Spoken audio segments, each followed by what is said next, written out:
ফুলকপি আর পনির দিয়ে রোস্ট বানাবো। তো রোস্টের জন্য নিয়েছি দেখো ফুলকপি ডুমডুমো করে কেটে নিয়েছি, আর পনিরটা এখানে গোটা রাখা আছে, এটাকে পিস পিস করে কেটে নিচ্ছি। কড়াইয়ে বেশ খানিকটা তেল দিয়ে নিয়েছি। এবার ফুলকপিটা লাল লাল করে একটু ভেজে নেব। আমি কিন্তু ভাপিয়ে নিইনি, আমি ভেজে করছি, তোমরা ইচ্ছে করলে ভাপিয়েও নিতে পারো। আর এই রোস্টটা কিন্তু আমি করব পোস্ত তিল দিয়ে, আর তার সঙ্গে নেব টক দই। আর গুঁড়ো মশলা তো আছেই, জিরে গুঁড়ো, ধনে গুঁড়ো, এগুলো তো আছেই। আদা, কাঁচা লঙ্কা সব কিছুই নিয়ে নেব একসাথে। তো পনিরগুলোকে আমি পিস পিস করে কেটে নিচ্ছি। এবার আমি 2 চামচ পোস্ত নিচ্ছি, আর 2 চামচ তিল নেব। পোস্ত আর তিলটার মধ্যে অল্প করে একটু জল দিয়ে আমি ভিজিয়ে রেখে দেবো, তাহলে কিন্তু তাড়াতাড়ি পেস্টটা হয়ে যাবে। দেখো 2 চামচ পোস্ত, 2 চামচ তিল, এটাকে এবার একটু ভিজিয়ে রেখে দেবো কিছুক্ষণের জন্য। আর এদিকে একটা মিক্সার জারেতে নিয়ে নিচ্ছি আমি আদা কুচি।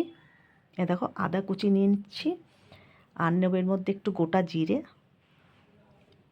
আমি জিরে গুঁড়ো ব্যবহার করছি না, বলে দিয়েছিলাম জিরে গুঁড়ো, তো গোটা জিরে করছি। আর এর মধ্যে 3-4টে কাঁচা লঙ্কা দিয়ে দেবো। দিয়ে এটাকে একটা মিহি পেস্ট করব। তার সঙ্গে একটা টমেটো নিয়ে নেব, গোটা একটা টমেটো কুচি করে নিয়ে নিলাম। এটাকে একসাথে পেস্ট করে নিয়ে আসবো। দেখো কপিটা কিন্তু আমার সুন্দর বেশ লাল লাল করে ভেজে নিয়েছি, সুন্দর ভাজা হয়ে গেছে। এই যে এবার তুলে নিচ্ছি।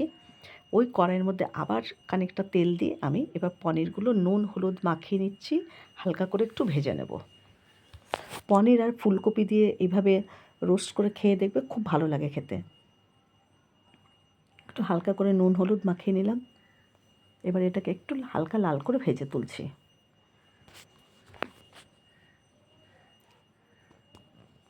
এই দেখো পনির আর ফুলকপিটা ভালো মতন কিন্তু ভেজে নিয়েছি।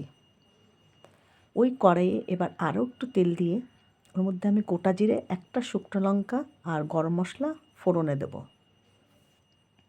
তেলটা গরম হয়ে গেছে, এবার আমি সাদা জিরে দিয়ে দিচ্ছি আর একটা শুকনো লঙ্কা ফাটিয়ে। বেশি কিন্তু ঝাল করব না। আর এদিকে কাঁচা লঙ্কা জিরে আদার পেস্টটা করে নিয়েছি, টমেটো একসাথে পেস্ট করে নিয়েছি। ফোড়নটা ভাজা ভাজা হয়ে গেলে পরে এর মধ্যে আমি মশলাটা ঢেলে দিলাম। মশলা কিন্তু খুব ভালো করে কষিয়ে নেব।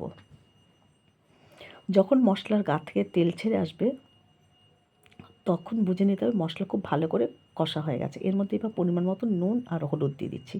হলুদ কিন্তু আমি একদম সামান্যই দিয়েছি, দেখো খুব একটা বেশি হলুদ লাগে না এতে।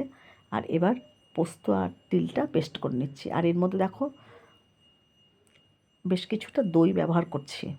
এর মধ্যে আগে তিল আর পোস্তটা পেস্ট করে নিয়েছি, তারপরে দই দিয়ে আবারও এটাকে একটু পেস্ট করে নেব। তো মশলা কষা হয়ে গেছে, এবার এর মধ্যে আমি পোস্ত দইয়ের পেস্টটা পুরো দিয়ে দিলাম। এবার খুব ভালো করে আবার একটু কষিয়ে নেব।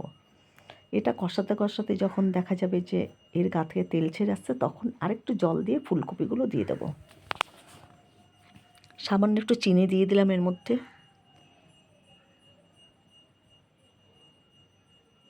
দেখো মশলা গা থেকে তেল ছেড়ে আসছে।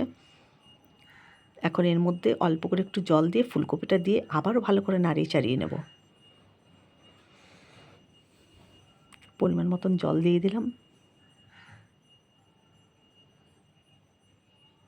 এবার এর মধ্যে ফুলকপিগুলো দিয়ে আবারও একটু ভালো করে নাড়িয়ে নেব। একটু ভালো করে কিছুক্ষণ সময় ধরে একটু নাড়িয়ে চাড়িয়ে তারপরে এতে আরেকটু জল দিয়ে ঢাকা চাপা দিয়ে রেখে দেবো। ভালো করে দেখো আবারও এটাকে নাড়িয়ে চাড়িয়ে নিয়েছি। এবার একটু পরিমাণ মতন জল দিয়ে নেব।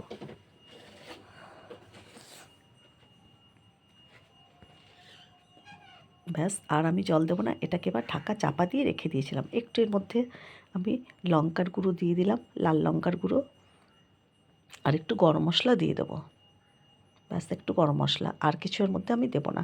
এবার একটু ভালো করে ফুটে উঠলেই পনিরটা দিয়ে আমি নামিয়ে নেব। দেখো খুব সুন্দর কিন্তু হয়ে গেছে আমার ফুলকপি, কিন্তু ভালো মতন সিদ্ধ হয়ে গেছে। আর দেখো দেখতে কত ভালো লাগছে। এবার পনিরটা দিয়ে দিলাম। এবার আর একবার একটু ফুটিয়ে নিলেই এটা নামিয়ে নেব। তাহলে কিন্তু আমার পনির আর ফুলকপি রোস্ট একেবারে রেডি হয়ে যাবে। খেতে কিন্তু দারুণ লাগে। পনির দিয়ে তোমরা এভাবে খেয়ে দেখবে, দারুণ লাগে। তোমার যদি ভালো লাগে তাহলে লাইক করো আর সাবস্ক্রাইব করো চ্যানেলটাকে।